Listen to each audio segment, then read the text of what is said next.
Hey everyone, welcome to Disney Debates, the show where Disney fans break down the Disney fandom. This episode is brought to you by Popcorn Talk, so check them out on youtube.com/Popcorn Talk Network for all of your pop culture discussion news. Now, let's get into it. Today's episode is about the best Walt Disney World theme parks. We cover everything from movies. In the last episode, we covered the Disney Renaissance. But today, we're focusing outside of the movies, specifically on the Walt Disney World Orlando theme parks. And we have 4 panelists that are prepared to go extremely deep, each one representing a different Orlando park. And let's jump to it. Let's introduce the panelists. So tell us a little bit of who you are and what park you're representing. Hey guys, my name is Patrick Dougal from this channel, Thingamavlogs, and Patrick Z Films across the social media board, and I am representing Epcot today as the best Walt Disney World park. Hey guys, I'm Ian Wilmoth from Fresh Baked and Stuff, and I'm going to be making my case for why Animal Kingdom is the best park. Hey friends, it's Frances Dominic over here from Instagram. Here I am representing Disney's Hollywood Studios, obviously the best Walt Disney World theme park. And I'm Tiffany Mink from Thingamavlogs and Who's It's and What's It, and I'm representing Magic Kingdom. And as always, to make sure that everyone stays in line and is in check, we have our fabulous fact checker hanging out in the corner. Me, Sarah. You know me from Thingamavlogs, and I'm Sarah Sterling on YouTube as well, and I'm ready for the Googling. You're all Googled up? I'm Googled up. We got our headsets on. We look like announcers. We're prepared to cover this. So the way this is going to roll out is we are going to break the debate down into different categories. But before we get too detailed into specifics, I want to start with an opening remark. So I want each of you to state your case on why your park is the best Walt Disney World park. Well, here we go. Epcot, experimental prototype city of tomorrow, also known as Walt's baby. Now, this is a park that Walt wanted since the beginning. Unfortunately, he never got to see it come to fruition, but I think it is the most unique Walt Disney World park in the essence of what it's about and what it contains. I would argue Animal Kingdom is best. It has the great combination of everything. Theming, great variety in food, unique attractions, living animals, all wrapped up in a great conservational, kind of educational aspect to it as well. Let's see. So, obviously, Disney's Hollywood Studios is the best Walt Disney theme park, and it was also officially just renamed from Disney's MGM Studios. There's so much rich history and details into it, and so many beautiful stories that are aligned with Disney's Hollywood Studios. So just the rich storytelling from that park alone beats out all 3 of these bozos. Yikes! But tell us how you really feel. All right. All right, when you think about Walt Disney World, or any Disney park for that matter, the staple is the park that has the castle in it, which is Magic Kingdom. It is a staple across the world, not just with Walt Disney World, but when you think about your vacation to Disney World, you're thinking about walking in and seeing the castle and watching the fireworks at night. And you can't have any of these other parks without Magic Kingdom. It was so successful in Anaheim with Disneyland that Walt was like, we need to do this again on a much larger scale. So it's one of those, it's an indisputable fact that it is the most popular, it's the most loved, and provides the most like magical experience between all 4 of them. Uh-oh, I sense Tiff has an ace up her sleeve with Disneyland being in the mix here. But quick reminder to everyone watching this at home, I know you're going to have your preconceived notions, but just have an open mind going into this. Listen to everybody's points, and at the end of the show, we'd like you guys to enter who you thought made the best case for their particular park in the comments below. You guys ready to go? You guys ready to jump into this? I mean, I guess. If we're not, then what? I could just see it. You got to prep all your points. The first category we're going to start with is attractions. So we want to know why, based on attractions, why your park is the best park. Patrick, kick it off. Attractions at Epcot. I think there's a great mix of attractions at Epcot. You have your thrill rides, and then you have your normal, moderate type rides. Of course, my favorite ride at Epcot is Spaceship Earth. I think it's just, and you can actually go into the icon of that park and ride an attraction within the icon, which is awesome. Plus, it's a giant ball. But of course, you have Dame Judi Dench narrating it, which is an indisputable fact. It's an amazing ride. Second, you also have more Disney-esque rides. Most recently, Frozen Ever After was just replaced with some amazing animatronics. So you get your Disney aspects in there. And of course, you get your worldly aspects with like Soarin', which just got updated to Soarin' Around the World. And then you have your thrill rides, which are Test Track, which just not recently got updated, but it's almost like a Tron track now. And Mission Space, which is another thrill ride. Or you can take the moderate version of the green and orange side, so you can go mild to wild. But Mild. It's like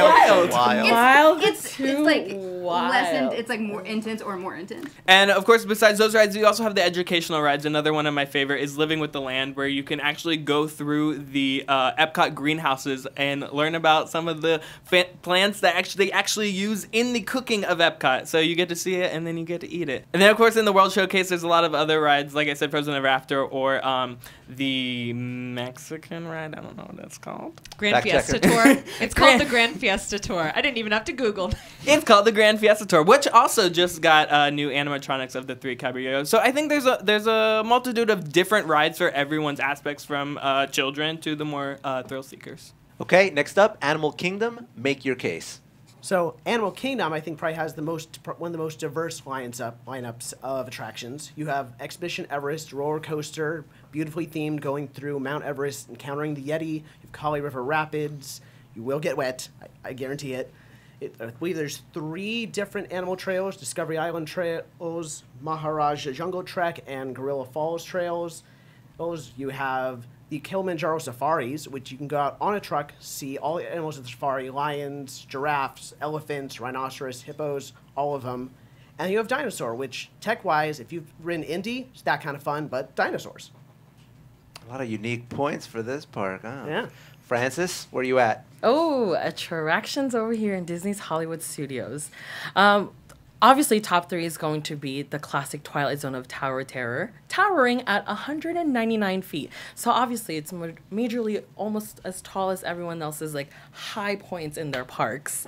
Also, we have the famous Rock and Roller Coaster, obviously accompanied by the lovely band Aerosmith.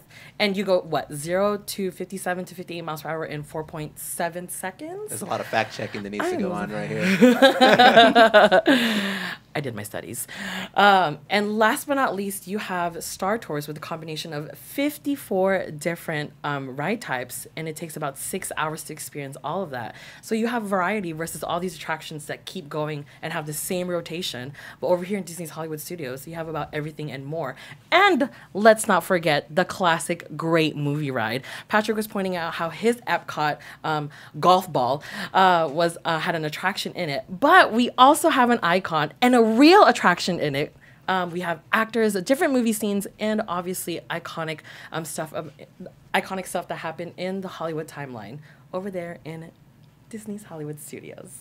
Fact checker popping in here. Tower of Terror is 199 feet, confirmed, and Rock and Roller Coaster does go 0 to 57 miles per Very hour. precise information. Way to pull through there.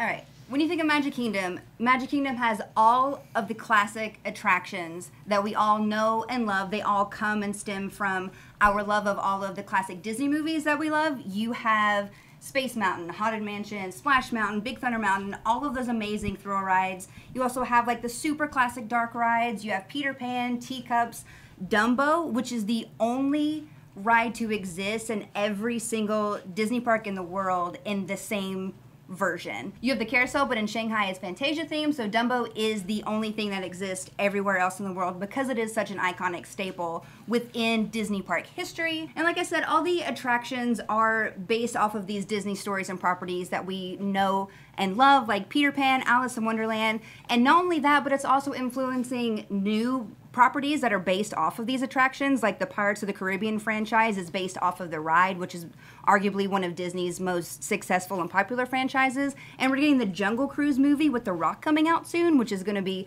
super exciting. And what's nice about the attractions throughout Magic Kingdom is you kind of get thrill rides and you also get dark rides. It really runs the gamut and is truly a park with attractions for all ages, because you can take babies on rides and then your grandma can go on a ride and then your 17-year-old cousin can go on a ride and everyone can have a really amazing time. And they provide like the ultimate magical experiences and memories.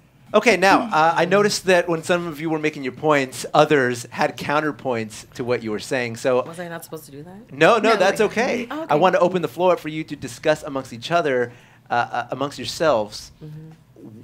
I'm going to start with Patrick because Patrick is eager to go. Let's just start. But you can all mingle. You can all talk. Let's just start. So Tiff made a point earlier about Disneyland. I don't want to go into too many of the outside Walt Disney World parks, but I do believe every ride she mentioned at Magic Kingdom is also at another park. There's nothing unique about Magic Kingdom. I can ride Pirates in Disneyland. I can ride Pirates in Shanghai. I can ride Pirates in Tokyo. All these rides are also in other parks, and there's nothing that's so unique about it. Pirates, Space Mountain, Splash Mountain, they're all at Disneyland. They're all somewhere else. So no matter where I go, there's nothing unique about Magic Kingdom in the attractions. However, at Epcot, like, where else are you going to go living with the land? You can't. Where else are you going to go on a Finding Nemo dark ride? You can't. There is moderate versions. Actually, we have that in Disneyland. Sorry to interrupt there, but we do have a Finding Nemo It's ride. a submarine. It is way too different. And also in Tokyo.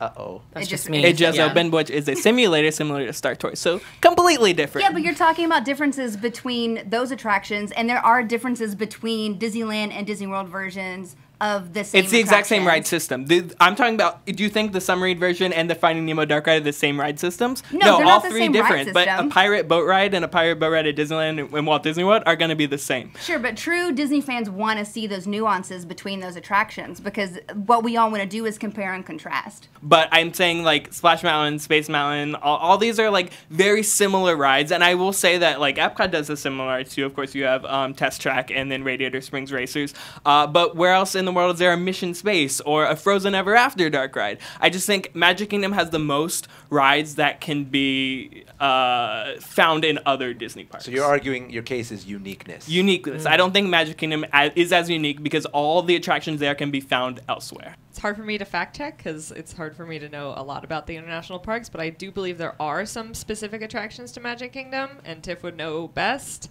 I know there probably are. I'm just saying every one she mentioned in the beginning can be found in another park. The majority of- classics, Checked. yes. Okay.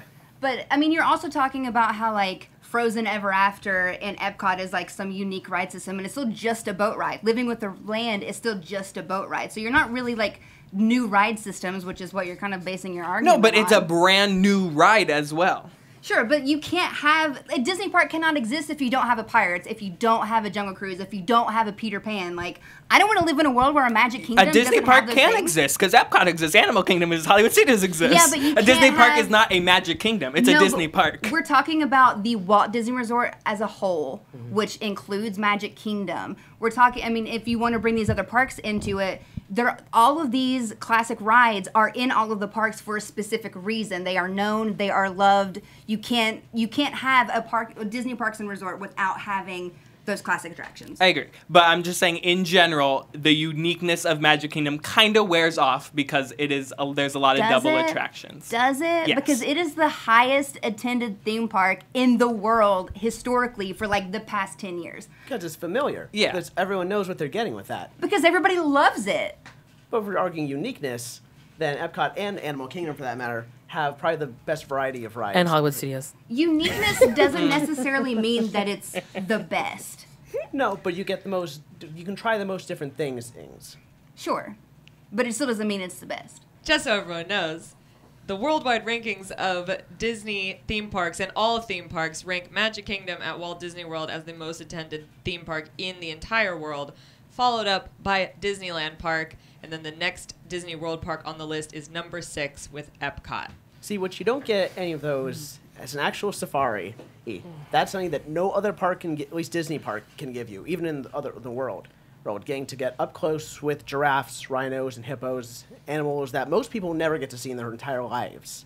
Then you have Expedition Everest. It's a roller coaster that goes backwards, then forward again. You have Rafiki's Planet Watch, with you take the train over to it. It's one of the few parks left that has a petting zoo, quite frankly. But I'm not going to argue that there are unique attractions to these other parks. Like, we all know that. That's why we all go to all four. When you take a Walt Disney World resort vacation, you always go to all 4 parks because you want to experience everything that each park has to offer. But Magic Kingdom, at the end of the day, still has the most attractions. It has the most original attractions since the park opened, which proves... It totally does, which proves that they have sustainability and are popular enough that they don't want that change. As far as the original opening day attractions that still exist in all of these parks, Hollywood Studios has one. It opened with the Great Movie Ride. And Don't come for me, sis. That's the Great Movie Ride is the only original day attraction. Animal Kingdom still has 12 original attractions. Epcot only has 5, and Magic Kingdom has 15. Well, obviously, Disney's Hollywood Studios is getting very much a big upgrade versus to all three of you combined right now. We are getting Star Wars Land and also Toy Story Land, but we also have the attractions that everyone wants to ride. Yes, Magic Kingdom has these classic attractions. Yes, they are animals in Animal Kingdom because it clearly says Animal Kingdom. And yes, Epcot, I forgot. Who are you again? I'm just kidding. No one has. I'm sorry. I'm just a representation of the entire culture of the world. But casual. But you know what? There. No one wants to touch you. No one wants to upgrade you. No one wants to do anything with you right now. And I'm sorry, you're just stuck got in the 80s. Soarin' upgrade and a Soarin' upgrade to so did Maelstrom, everyone. and the Everyone entire else Norway got Soarin' Pavilion. upgrade. Like, you have nothing new. Literally, Hollywood Studios is getting 2 new lands, and on top of that, we have 2 to 3 e-ticket attractions that are so popular versus to all 3 of you guys. I mean, Hollywood Studios. Excuse me, you're just an IP over here. What speaks to me, Disney? What does Aerosmith mean to Disney? Rock and roll, baby. What does Tower of Terror mean to Disney? Of course, Star Wars just got bought, but you're an IP land. There's nothing like classic Disney about you. But everyone still wants to come to me, right? No. Everyone's getting tired of your countries. It is fair. That is the argument. Which of the 3 parks is the best park? Not which represents Disney the best. Yes. Just want to make that clear for anyone. But when you watching. go to a Disney park, you want to experience some Disney magic. That's a fair argument. Which is in Magic Kingdom. In terms of attractions at Hollywood Studios that are based off of original Disney IPs, there's Toy Story Mania. There you go. Just saying. So Disney Magic is certainly a bullet point that you could argue is a reason to attend the park for sure. Walt Disney One Man's Dream. There's another one. Are we going to talk about the elephant in the room, which is whatever the dinosaur land is in Animal Kingdom? Oh, it is a carnival that you can Wait find for that. down the street. Besides Dinosaur, which is a great ride, I will say Dinosaur is a great ride. Dino Land USA contains a carnival that you will find down the street. I feel bad for Joe Rohde, who was the creative designer of Animal Kingdom, because I'm sure he hangs his head in shame when he walks by Dino Land USA.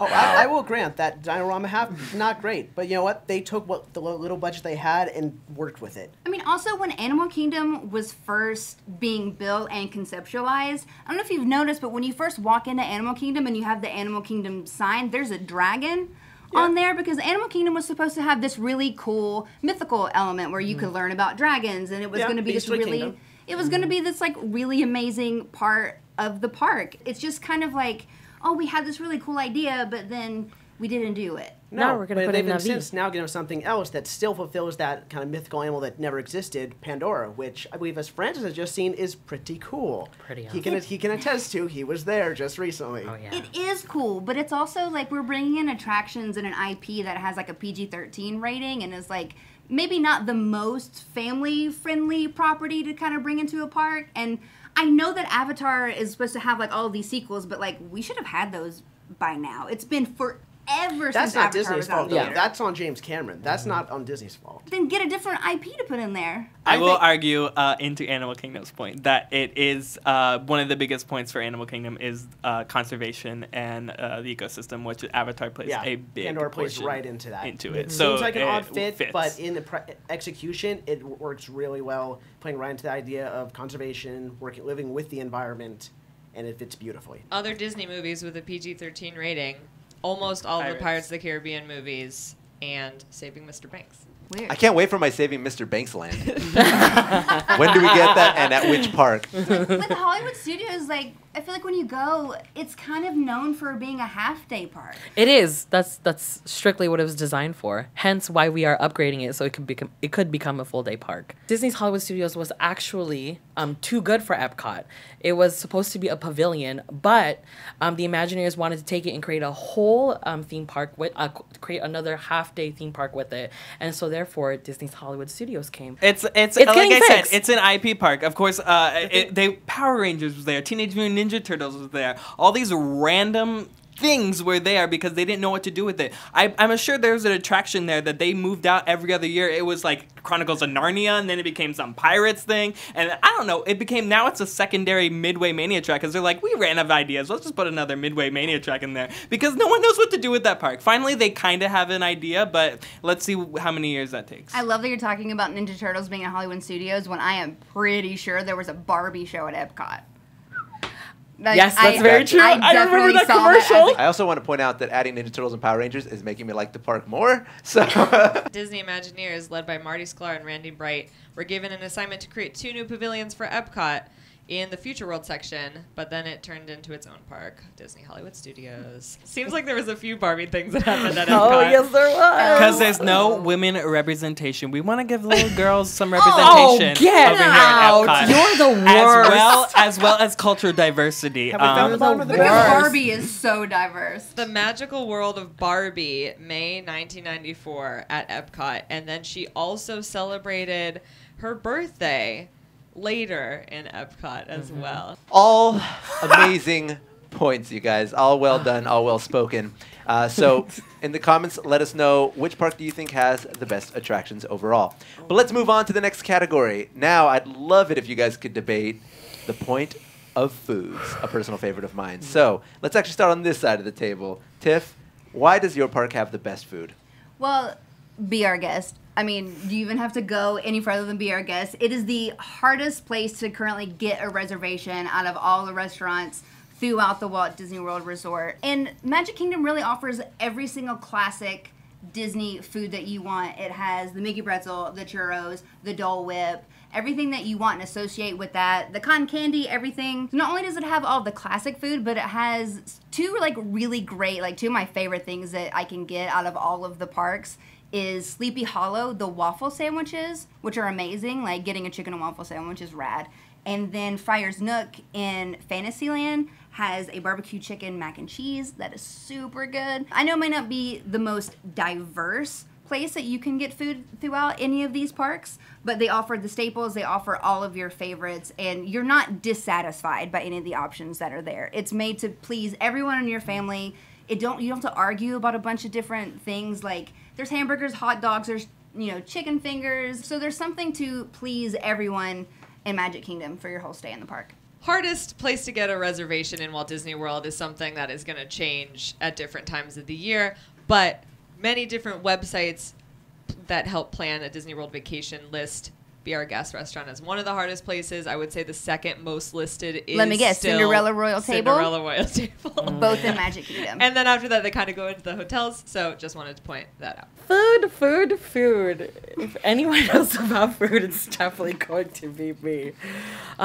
Let's see. First off, Hollywood Studios is the only theme park in Orlando that sells lightsaber churros. Oh, So you win. yeah. Thanks, guys, for watching today's episode. Also, the restaurants that I love in Disney's Hollywood Studios actually sci-fi.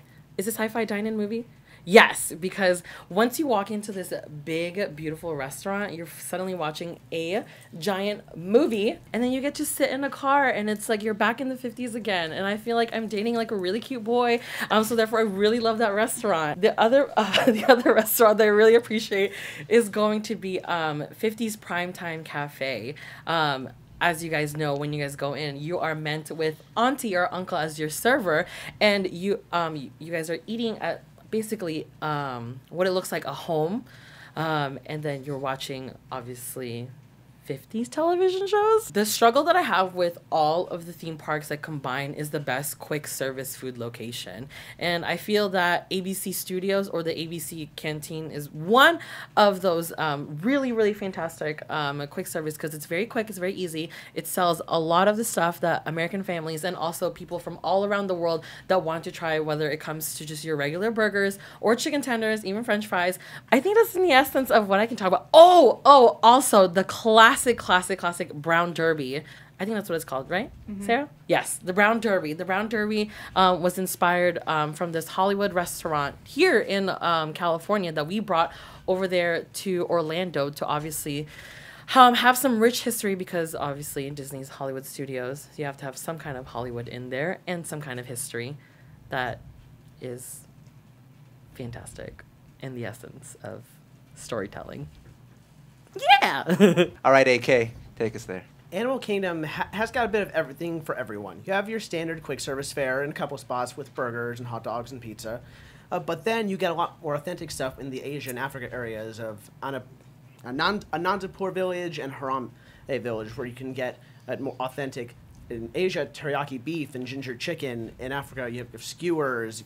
There's gyro flatbreads, ribs, sausages, and Tusker House, where there's character dining, also with it's a buffet style with lots of grains and again authentic African in food. And you have everything at all these different tier prices, so you can try the quick serve stuff for the Asian and the African, as well as the nicer table service. It really has a bit of everything for everyone, and without feeling cheap. You have a little bit of everything for everyone, and even the quick service stuff, you got a good twist on it. The pizzas are all flatbread pizzas. The barbecue, Flame Tree Barbecue is, at least my friends who've been there always tell me that's some of the best barbecue they've had. They love that seasoning for that flavoring. And yeah, a little bit for everyone. Hey guys, I'm sure when you heard this category, you laughed at every other park because Epcot is all about the food experience. Of course, there's so much diversity of Epcot. It's so ingrained in food that they actually have a festival, the Wine and Food Festival, that has been continuously extended because people love it so much. It used to be like 2 months long. Now it's like 4 months long. It's like all of fall because everyone can't get enough of the dining experiences at Epcot. There is a restaurant or food in every pavilion, so the diversity is immense. And if you're not into that diverse experience, there's also in interventions you have your standard fare, you have your hot dogs, you have your hamburgers. So there's whatever you want. Epcot has. If you want Chinese food, go to the China Pavilion. You want Japanese food, go to the Japanese Pavilion. Germany has Beer Garden, which is my favorite restaurant because it is a buffet, and it's, I would say, one of the cheapest dinner buffets for a park. I believe it's like $30, which is standard, but for dinner, especially for authentic German buffet, it is really good. Plus they have pretzel rolls, which are delicious. Of course, Cinderella's Royal Table, they have a princess meet and greet. Well, we have princess meet and greets at Norway. Arkushis. In Germany. So there's definitely that Disney aspect as well, but I think food is a no-brainer at Epcot. Of course, if you are, say, vegetarian or vegan, you can go to Garden Grill, the restaurant in the Land Pavilion, where they actually used the fish or the plants from the land ride, which you actually saw. So you know your meal is being freshly prepared. Of course, if you want seafood, you can go to Living with the Seas. They have a beautiful aquarium, amazing food. I just think food is a no-brainer at Epcot. So if you have any dietary restrictions, actually all 4 parks, including the resorts also, actually have separate menus for you if you are vegetarian or if you want gluten-free or any kind of that stuff. Just remember, Disney loves to think of everyone, and what we can offer is obviously a lot. So there are options for everyone, but each park has their own unique flair. So we're looking at, in the Magic Kingdom, you have some of the most desired eateries with some of the most unique theming. You're claiming that Hollywood Studios has some of the best cohesive overall theming for all of the eateries and some of the best quick service food out of all the parks. You're claiming that the Animal Kingdom has a little bit for everybody, no matter what you feel like eating, and also has a unique spin on all of the different cultural foods. Epcot, you're claiming that you have the best options. You have something for everyone, of every culture. You're known for your food. It's one of the reasons the park has some of the fame that it has, even has a festival themed around food specifically. So those are your points. Now, all of you, I want you all to discuss amongst yourselves why some of you don't agree with each other, basically. I just want to start with theming. Magic Kingdom has great theming in 2 of its restaurants, Be Our Guest and Royal Table. Great. I think theming for every restaurant in Epcot, almost every restaurant, the Mexican restaurant, you are dining in like the nighttime Aztec temple. Beer garden, you're actually in a beer garden with a show. Living with the Seas, you're surrounded by an aquarium. So I think there's the more theming in Epcot than Magic Kingdom. I think the same can be said about Animal Kingdom, though, whether you're in Harambe Market or in Annapurna, or now it's just start opening in a couple weeks in Pandora. I think that holds true there, or with theming in the eateries. I mean, I think Disney does a really fantastic job at theming every restaurant around like what it's based around. But what I think is really great about those restaurants in Magic Kingdom is that we're getting this beautiful theming based on properties that we love. I mean, you eat inside of Cinderella Castle. That's like the ultimate goal for like me. And but no, that's like not biased at all. Every little girl, like that's the ultimate Princess dining experience. Like, yes, you can eat with princesses in Epcot, but you want to eat with princesses inside of a castle. I will say, Francis makes a point about best quick service. I do think best quick service is actually Be Our Guest during normal operating hours for lunch or no, there's no breakfast. more normal operations. It's all reservations now. Breakfast, lunch, and dinner. Breakfast is reservation now? Yeah. Wild. Yeah. Lunch. Well, too. that's because it's so good and so popular that they Yeah. have to It's do quick that. service, but you have to have a But reservation. you have to have a reservation. We can't argue that Epcot has the most diverse Yeah, food here. literally. Like, That's that's not given. an argument. That's Like, that's literally given. given to you. But, like, people only go to Epcot to eat. Like, Epcot And is drink. literally a food...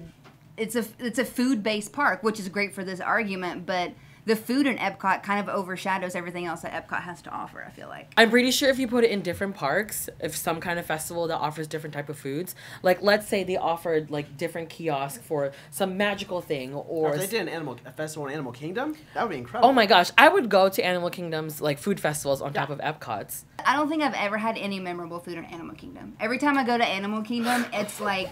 You're offended, and that's not even your argument. I feel when I go to Animal Kingdom, like, I don't have a super diverse palate. I'm not the only person in the world like that, but I don't know, when I go to Animal Kingdom, I find myself struggling to, like, get food that I really want. Like, I've never gotten anything from Animal Kingdom where I've been like, wow, that was amazing. Nothing may stand out, but there's nothing that's dissatisfying there either. There's nothing where like, oh, that was just all right. It's like, oh, that was good. Nothing is dissatisfying there. Whereas I have to do this, but Hollywood Studios is probably one of the least interesting menus in a park I've possibly ever seen. I would agree. Every location is burgers, hot dogs, pizza, salads, sandwiches. There's nothing that at all that stands out, and even the stuff there's just okay.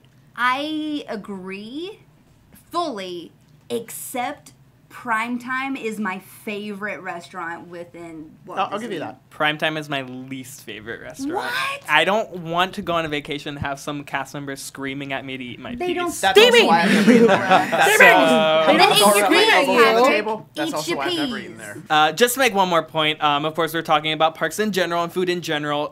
So, of course, we're very limited with Magic Kingdom if you're over 21 and want alcoholic beverages. All other three parks, except for Be Our Guest, where you can get wine and beer. There you go. There's a lot more places you can get alcohol now. I'm just saying, Magic Kingdom. in very easily accessible alcoholic beverages, all three of these parks have more variety, especially Epcot.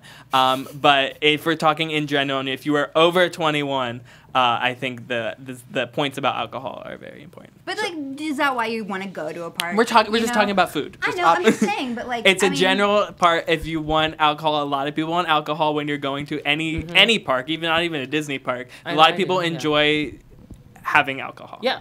I mean, yeah, I know Essentially, that that's part of like your park going experience, but like the ease of getting that or not, like if that's really something that you want to do, like that is something that is available and all for. I mean, Magic Kingdom has Be Our Guest, Cinderella Royal Table, Tony's, the Skipper Canteen, and Liberty Tree Tavern are all Which are serving alcohol. which are all like almost sit down, that you have to sit down and have your beer instead of take away like quick service. I mean, essentially. Patrick's looking out for those bored dads. I was about to Yeah. say this is an argument. Yeah. This is an argument that why your park might be better if an adult is Yeah, taking a family. essentially, like Epcot's so good because they have a whole food and wine festival. So a lot of really solid points from you guys from all of your different parks and the food they represent. To close out this argument, I want each of you to tell me from your respective park, what is your favorite place to eat? Of course, my favorite, you get your most bang for the buck and authentically diverse food is Beer Garden in Germany and Epcot. I think for me, probably Harambe Market or Tusker House. The skewers, it's kind of grain-based foods. Like when I was at Tusker House, I had a couscous. It was amazing. And Disney's Hollywood Studios, I would probably say I would love to always eat at the Sci-Fi Drive-In. Yes, Like you're on a date with a boy. exactly. The barbecue chicken mac and cheese at Friar's Nook is it's amazing. It's phenomenal, and it's like a super healthy portion size. It's like super good value. All right, you all made excellent cases for your food, and now I'm starving, so let's stop talking about food for a second. We've already discussed so attractions and food, but next up on the list, we're going to be discussing shows at the parks. So I want to start with Ian at the Animal Kingdom. Why does your park have the best shows, and what shows does it have? Animal Kingdom's got shows. You have Festival of the Lion King, Finding Nemo musical, which has probably some of the best production value you'll see in a theme park show. You have the all-new Rivers of Light, beautiful projections, fountains, a little bit of fire in there. You have a new projection show on the Tree of Life called Tree of Life Awakenings. And then you have street performances throughout the park, making it feel alive in Africa and Asia and Discovery Island. So Disney's Hollywood Studios, obviously, bada bing, bada boom. Lights, camera, action. There are so many beautiful shows in Disney's Hollywood Studios, and I'm going to start with Indiana Jones Stunt Spectacular, as we have the rather dashing Indiana himself coursing through the whole stage, and including the audience with it also. And then let's not forget how we have our street shows also in Sunset Boulevard, and also on the main in the essence of the main street on Hollywood Studios, the Citizens of Hollywood. There you go. And let's not forget what everyone loves, Star Wars. There's so many different shows based on Star Wars that it's almost a Star Wars overload. It's starting to become a Star Wars park. Also, in Disney's Hollywood Studios, we have the Little Mermaid show, which is so cute. I think it's the only place where I want to meet Ursula, because she actually comes out in this giant puppetry and kind of just tantalizes you, and I just think it's so cool. It's so cute and cool. And then Beauty and the Beast, a whole stage show in the course of 27 to 30 minutes, showcasing their best show in Disney's Hollywood Studios. And also Dream a Fantastic Dream. Let's not forget the classic Fantasmic show. And to close it out with a classic Steamboat Willie boat from 1928, as if Mickey just popped out of the TV. And there he is with all his friends. So Disney's Hollywood Studios is the place for shows. And oh my gosh, I just remembered, how could I forget the Star Wars fireworks, where it has the grand projection of the lightsaber and Darth Vader and all of our favorites from all 7 episodes, including Rogue One. So I think I just shut it down. Oh, a sun nap. Magic Kingdom, where are you at? Not dreaming along. Oh, man, brutal. Whoa! For real, though. I thought we were I'm sorry. friendships being linked in a chain of silver and gold. That is that breakable. not Nobody what wants today. that. we Not are? today. I mean, let's start with the biggest thing to talk about in Magic Kingdom, which is the fireworks show, which is the icing on the cake, the cherry on top when it comes to your Walt Disneyland experience. You cannot go to Walt Disney World and not see the fireworks over the castle. It is iconic, absolutely unforgettable. That's what makes everybody cry, is the fireworks show in Magic Kingdom. You just got a brand new castle show. It was Dream Along, which was amazing, but now they have revamped that with new characters, newer properties, brand new songs. We have amazing Talking Minnie and Mickey, which I don't believe Talking Minnie or Mickey are in any other shows within Magic Kingdom. So it's really cool to be able to see that. Donald talks, Daisy talks. It's super fun, super great. You have the Move It, Shake It. What's the whole song? Move it, Celebrate shake Move it, it. dance it, play it. Yeah, that's what it's called. Move It, Shake It, Dance It, Play It, which is a really fun street party. It gets everybody involved. You have the opportunity to actually go dance with characters. They've incorporated new technology with that, where you can take a selfie with a character, with your family, whatever. You upload it with the right hashtag, and they can actually show your images on the parade floats, which is a really cool thing to get your families and kids excited about that. You have Festival of Fantasy, which is probably the best Disney parade that has existed yet, outside of Paint the Night. I was gonna say. Best daytime parade, Okay. I believe, is Festival of Fantasy. You get, like I said, you get all of these amazing characters and these amazing properties brought in, but the floats themselves are phenomenal. The music is amazing. You also get kind of smaller shows peppered throughout the park, like the trolley show that happens on Main Street. It's a really cute aesthetic and adds a lot to what Main Street has to offer, because it is kind of period and some really great choreography, and it kind of makes different stops throughout Main Street, so it's cool to just be walking by and be here they are. They're really cool. And what I actually really love that's pretty new to the park is the history with the Muppets. I don't remember the name of that Great specifically. moments in history with the Muppets. Great There moments in you history go. with the Muppets is amazing. I'm not particularly like a history buff myself, but I love Muppets. There's something really great about actually seeing Kermit and Miss Piggy and Sam the Eagle like being live. Like that doesn't really exist anywhere else. We had the Muppet Show like 3D, but you didn't get actual Muppets kind of involved with that. So it's a really great addition to Liberty Square. Last but not least, we got Epcot. Epcot. Now, it's a lot of atmosphere around Epcot. Of course, with the pavilions, they want to make it authentic and make it atmosphere. So whether if you're going through Mexican, you'll have a mariachi band playing, or in the UK, they have a tribute band to UK songs, or in France, you'll have jugglers, or especially in Beer Garden, you have the authentic German, like, what is the instrument? The big horn that's like 6 feet long.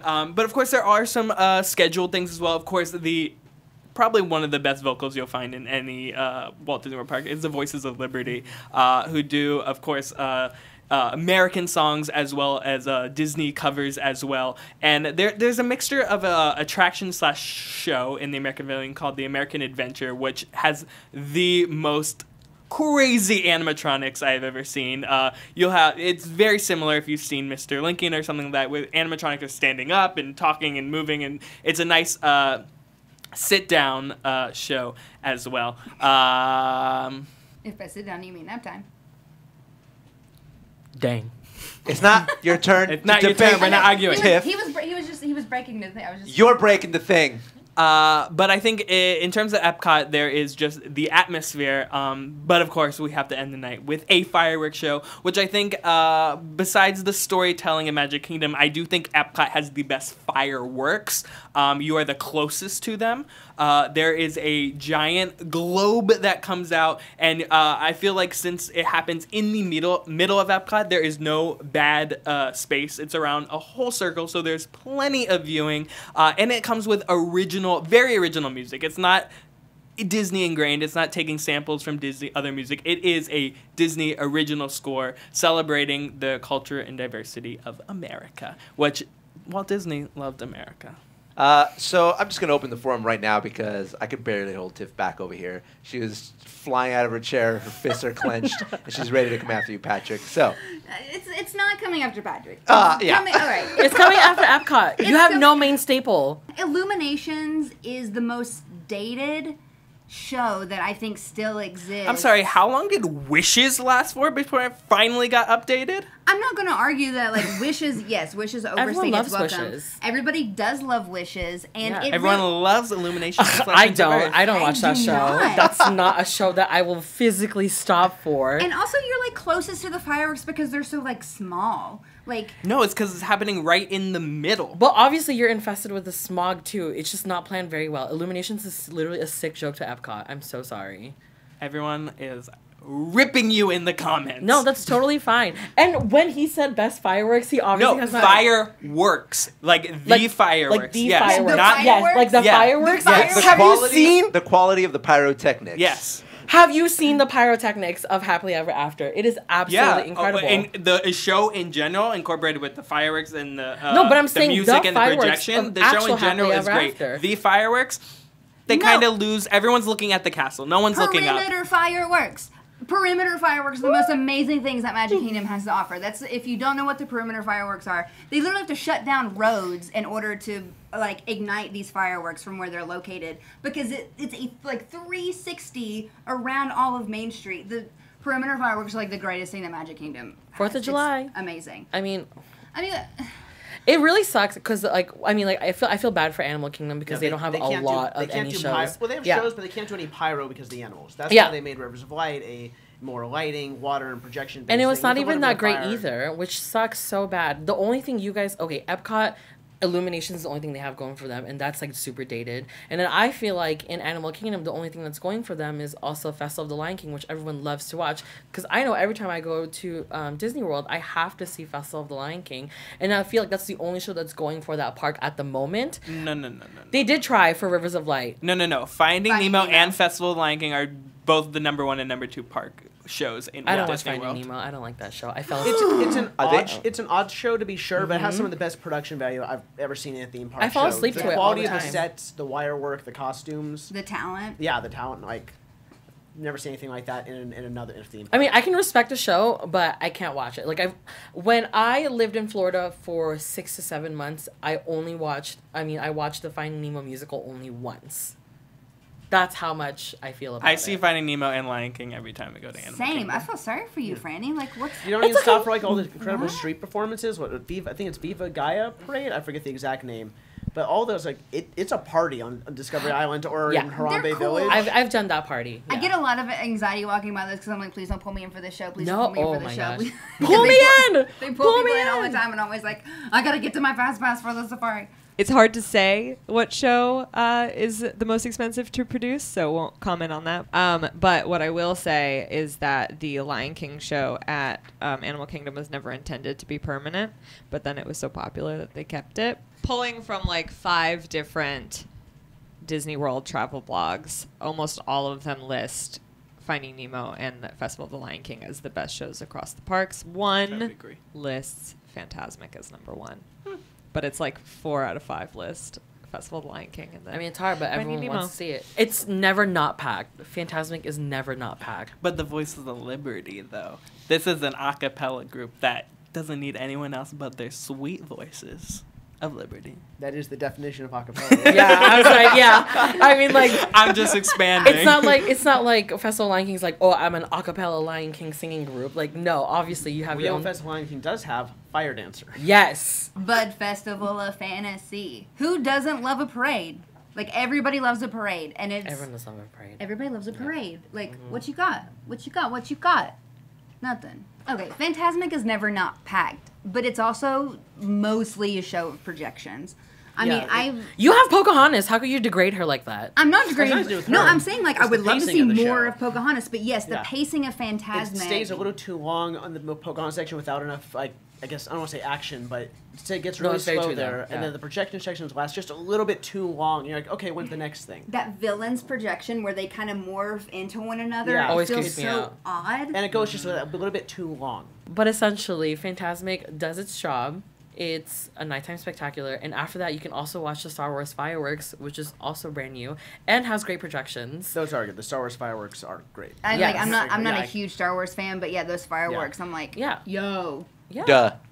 I do want to... If we're going back to fireworks, I do want to argue that in terms of all the other parks, even if you don't agree that they're the best fireworks, I think Epcot has the best availability to watch fireworks. That's fair. Yeah, but That's I mean, fair.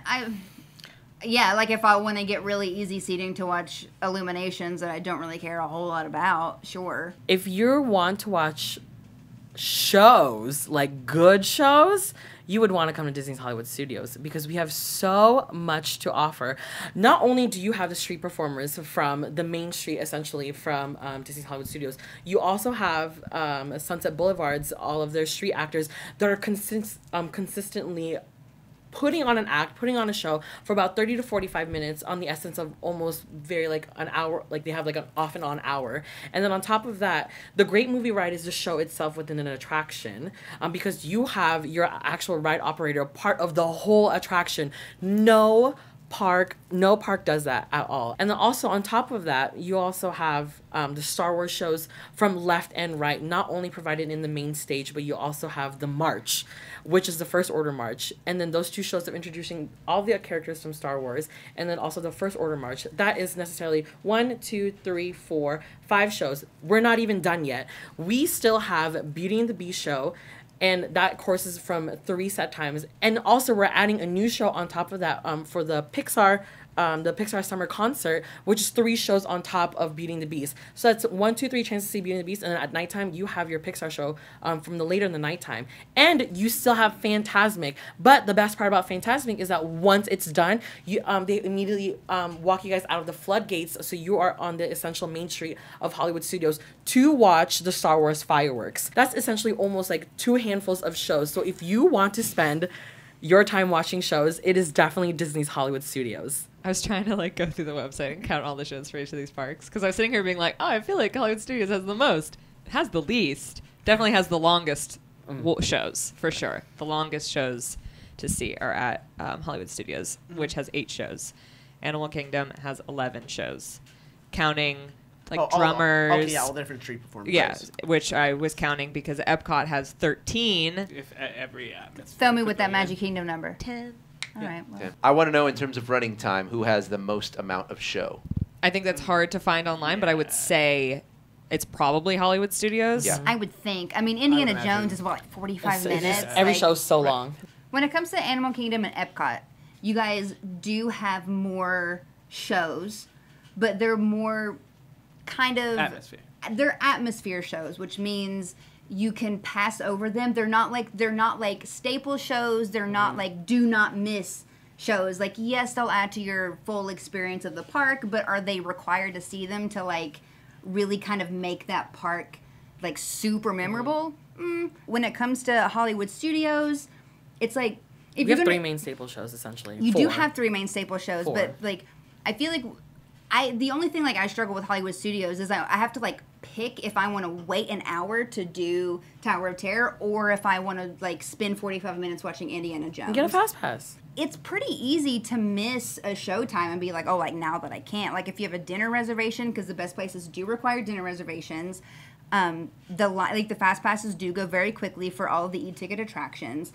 And so if you spend time waiting in a line, it's very easy to like, you're kind of forced to choose between attractions and shows. Not necessarily. I think it just all has to come with planning. I mean, most of your shows are in front of a castle. That's all you have going Well, for you. I would say with you, if you're saying that if you ride a show and if you're riding a ride and you miss a show, what about like a parade? There's only one parade. There's only one time you can see that. So if you're on a ride and you're like, oh, there's only one parade time, you're gonna miss it. But Magic Kingdom also does have the longest hours between all of these parks. Animal Kingdom does close pretty early. Hollywood Studios. Not It's anymore. open. No, it's open. No, till we're Oh all nine, yeah, but it's because 9:30 now, well now, yeah, you have like And arguably- especially with. And that's where I think the street forms is actually our strength. You're not stuck waiting for any one show. You can see it for a bit, come back, catch another. You don't have to devote as much of your day to catch every single one because they're there and just part of the atmosphere. Yeah, but like Magic Kingdom shows, like the parades and the fireworks are like must-dos at Magic Kingdom. Where I feel like some of these other shows that are atmosphere shows are very cool to watch, but they don't like necessarily dictate your entire overall experience with that park. Magic Kingdom uses the most like characters throughout the shows that I think like people want to see and like care about. Like I love Fantasmic. Fantasmic has... Fantasmic does have. I mean, the only sucky thing about your show is that it doesn't offer meet and greets with the characters that we are seeing. It's not offered as much. Hollywood Studios. You can't meet like anybody hardly that's in Fantasmic like, within Hollywood Studios. Oh yeah, we have a thing called Character Palooza, which we bring out all the major characters from our Fantasmic In show like a to corner have meet and behind the greets. building. Yeah, essentially, but you can meet them. I was like, you can't meet your special birds, you can't meet your special animals. No, but you can meet characters you can't meet anywhere else, like Tarzan and Pocahontas in Animal Kingdom. Well, you can meet Pocahontas at Hollywood Studios. That's no. I that's think if we're no going trick. into meet and greets too, I think Epcot's the only park now where you can actually meet original Mickey. It's I only think Mickey, this will Goofy, be our and next Minnie. category. Okay. I think all of you made really valid points for your shows. Now we're going to move on to the last category, which might even include some subsets of shows. I also want to emphasize that character meet and greets are allowed in this category. This is, of course, miscellaneous. So any points that you think are valid in making your park the best Walt Disney World park are included here. So I'm going to start with Francis because you haven't gone first yet. So take it away. So for the miscellaneous fact, I feel that Disney's Hollywood Studios, there's so many things that you can do with that park, essentially, whether it comes to all different, because we obviously grew up with so many Walt Disney movies, and now we're growing up with like Pixar movies, and also all these live action films. I mean, in the essence of trying to fit all of those movies in, you would necessarily put them in Hollywood Studios because that whole park is based on the movies itself.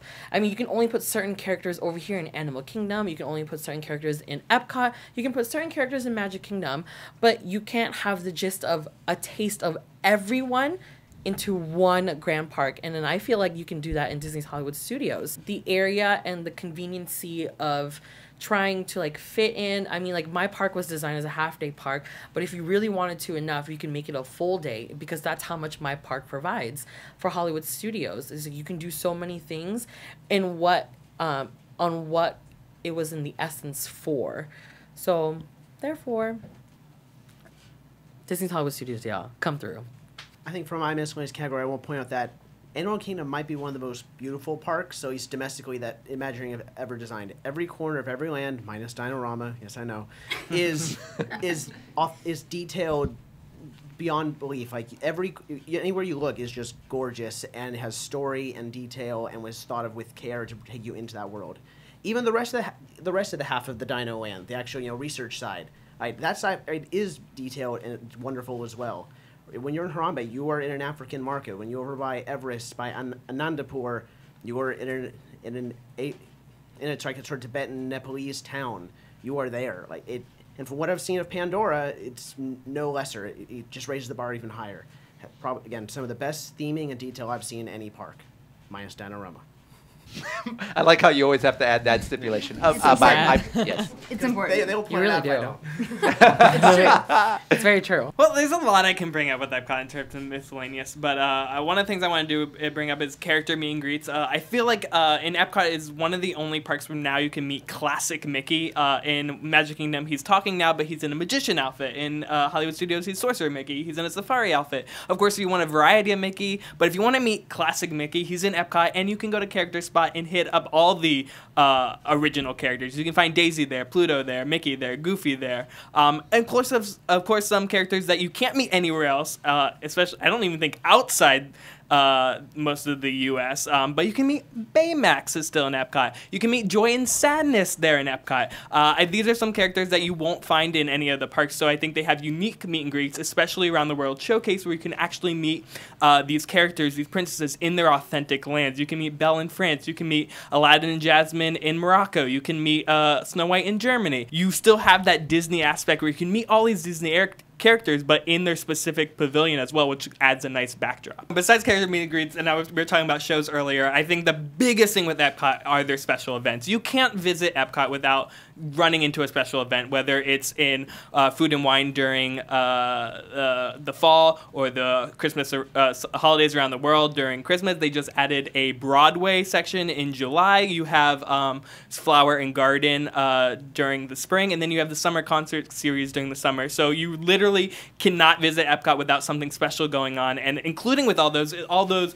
extra shows. Especially during holidays around the world, you can do a candlelight processional with a celebrity guest star. I know I saw Jodie Benson read during a presentation, so like just going to a park and seeing a celebrity during a show, or visiting all the countries around the world, learning how they celebrate, or seeing in January, seeing Broadway stars actually perform some of these classic songs that are on Broadway theatricals, or if you're going during Food and Wine or Flower and Gardening, especially if you're involved in HGTV or the Food Network, you can visit some of your favorite stars from that, or some of your favorite cover bands for the summer concert series. It's just there's a multitude of different events happening at Epcot which add to that experience.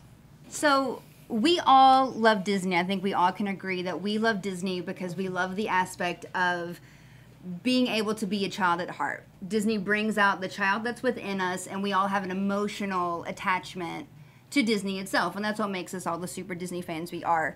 And Magic Kingdom is like an emotionally driven park. It is the only park that really offers you that kind of adventure outside of beyond, like, Magic Kingdom puts you in Fantasyland. It puts you in this magic world that is way less kind of practical than all of these other kind of worlds. I mean, you have Animal Kingdom that's based on like real life places. Epcot is based off real life places. Hollywood Studios is like a California street. And when you get to Magic Kingdom, you are transported to these worlds of fantasy. It is where imagination thrives, where it lives.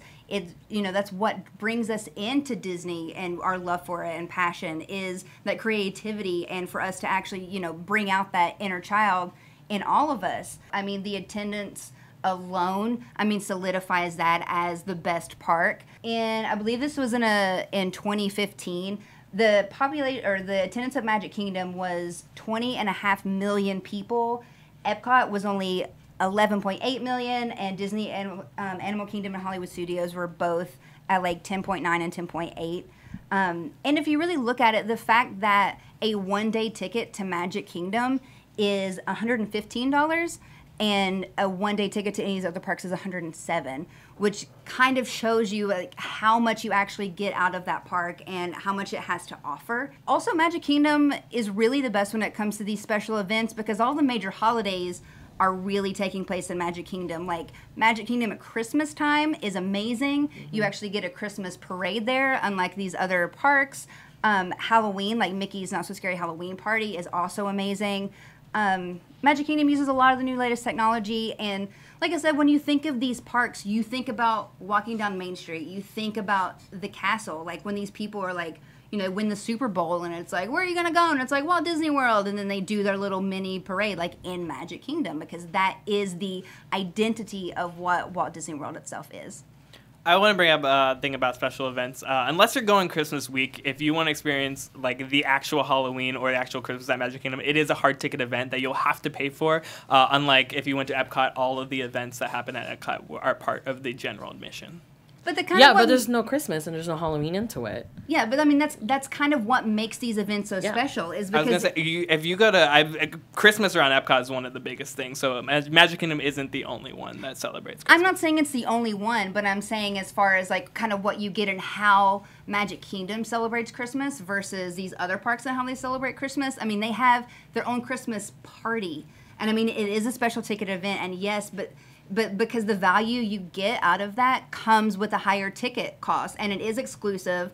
You know, it's not as busy as like any other normal time within Magic Kingdom around the holidays, and you get like free hot chocolate and gingerbread cookies or some other cookie like when you're there. Same with like with Halloween. I mean, you're getting exclusive entertainment, exclusive meet and greet with characters, and it makes it more special than any of these other activities that you can do that are seasonal in the other parks. With an additional price. Yeah, exactly. But you pay for those extra experiences.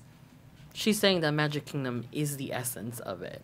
I was like, that's the reason why people keep coming is because of all of the stuff that we have to offer.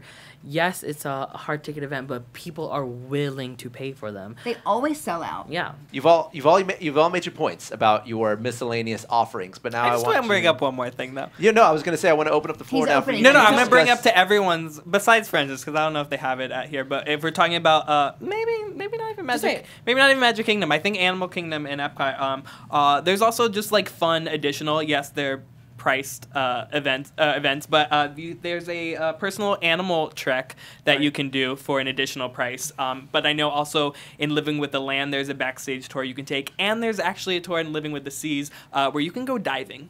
So there's a bunch of like little extra things in some of these parks. I don't know if Magic Kingdom does offer a lot of tours. Viewing, there's like Keys the to Kingdom tour. Yes. And then you guys also have your special fireworks. You have like viewing. Wishes dessert party, which Now is a Happily special Ever After. fireworks. And It's a Hollywood thing. Studios has their Club Star Villain. Wars I have tour. Oh Yeah, yes, I'm not yeah, sure the how one they're that's going coming to. soon. Or did it already happen? So like it seems like all these parks have a little additional like extra hard ticket activities as well. Exactly. I wanted to make the point that it's not about the cost or additional fees that you would pay, but where those activities are contained, right? Because the park still holds that experience. So that's what matters here. So now let's open up the floor to talk about all the miscellaneous and I think we just did. Sorry. You made your individual points, and you brought up some tangential miscellaneous points that others may not have thought of. But now I want you to combine each other's thoughts. Like you were saying, for example, just to get the conversation started, your character meet and greets at Epcot are superior from your point of view to the ones at the Magic Kingdom because you have more characters, for example.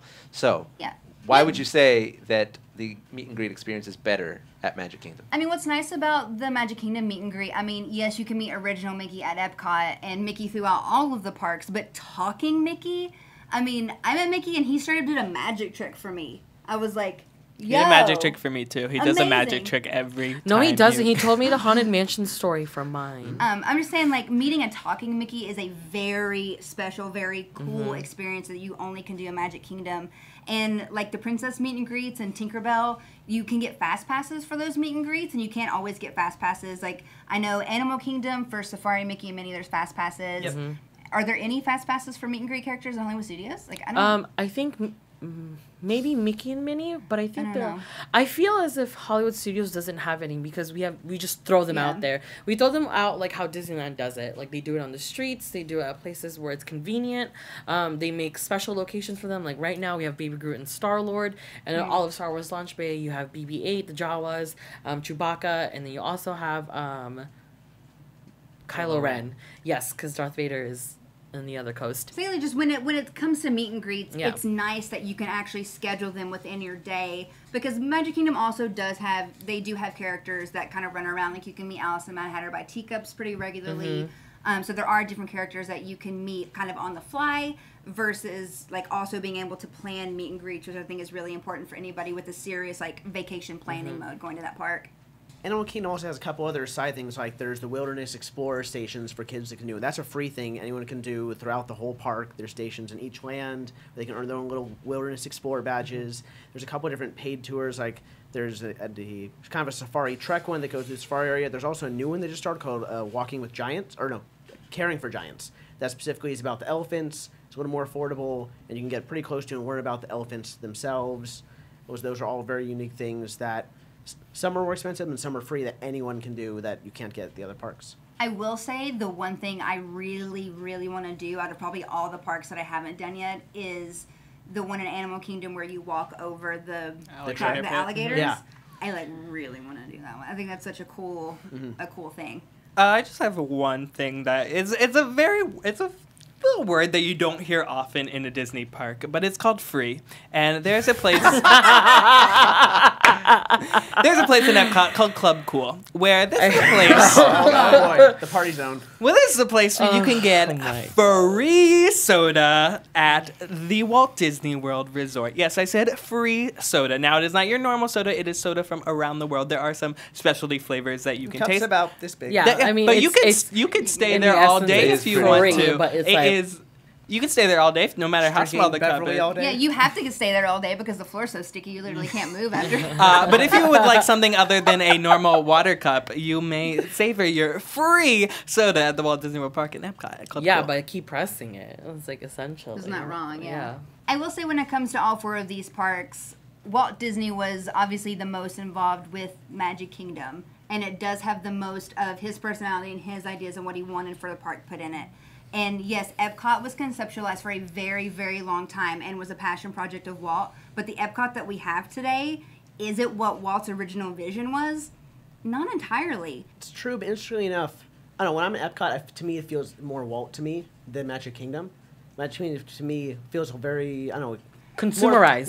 Very much. This is here, not in a bad thing, just the way as the feel is more of a tourist feel. When I was at Epcot, I'm like, this is a place where I'm supposed to learn and take something away with me about the world around me. And if you actually go on the People Mover, you can see a diorama of Epcot, or what Walt wanted Progress it to City. be, Progress City. in Magic Kingdom. In you Magic can see Kingdom. that. Yeah. Well, Because they want to promote, and because they're like, Magic Kingdom, but you want to go to Epcot. To argue your point, I do think Walt used Disney as a platform and wanted like new technology to be used to educate people, which is funny because I feel like Animal Kingdom is almost more educational than kind of what Epcot. Oh, in its is. current state, I would say yes. Yeah, like Animal Kingdom is about the environment and about animal care, and Epcot, It's educational about one thing. Sure, I mean, well, Epcot's educational about one thing too. In that, I mean, like you have like culture. Technology and innovation.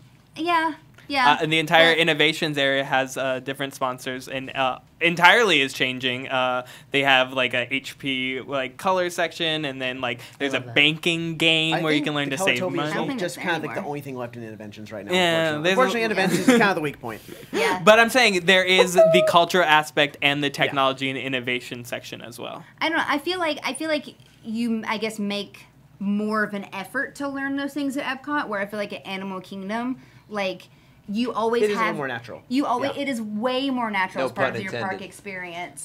I mean, you all like half the time you're at Yeah. an animal exhibit, there is a person there to talk to you about the animals. The At every safari, station, there's people there. the safari is incredibly educational. So like, it's not where I think Epcot can be a very passive educational experience. Where You I have to be think Animal someone Kingdom, super nerdy like myself who wants to know all that stuff Yeah. and wants to look at every little display and be like, oh wow, I didn't know that. I know a lot of people that really don't like Epcot, and it's because they don't take the time to really experience the pavilions. They all just kind of walk around the whole perimeter, like, oh, No, it's you cool. got to walk through Yeah. them, not just walk past them. It's very passive, where I feel like Animal Kingdom is very, like, the park itself is by nature very informative. Has and like a giant educational. eye on top.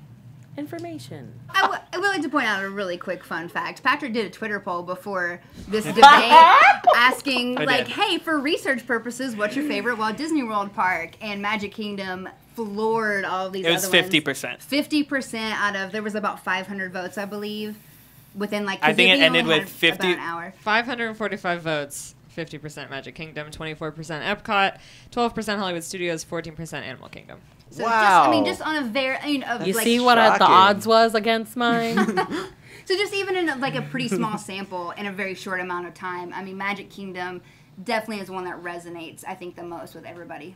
All right, I think you've all made super valid points to each of your corresponding parks involving each of the categories that we've brought up today. We talked about attractions, we talked about food, we talked about shows, and we talked about miscellaneous, which incorporated everything else that the parks had to offer. I was going to say that that the experiences had to offer, but that's all included in there. I think you've all made amazing points regarding each. So now in the comments below, I want to encourage you guys to let me know, who do you think argued their point the best?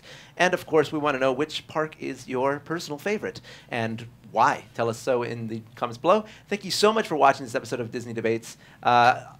Guys, thank you all for being part of this panel. It's been a pleasure having you all. Where can we follow you, Ian? Give us some You information. can find us on YouTube at Fresh Baked and Stuff, on Twitter at First Baked Disney, that's fresh with no E. And if you want to find me personally, that'd just be Ian Wilmeth at the site on Prex. Okay. And Francis? Cute. You guys can find me across the board under Francis Dominic, whether it be YouTube, Snapchat, Instagram, Tumblr, which I don't use anymore, and also Twitter. I said Twitter already, right? Yes. So you can find me over there under Francis Dominic with a sparkle at the end.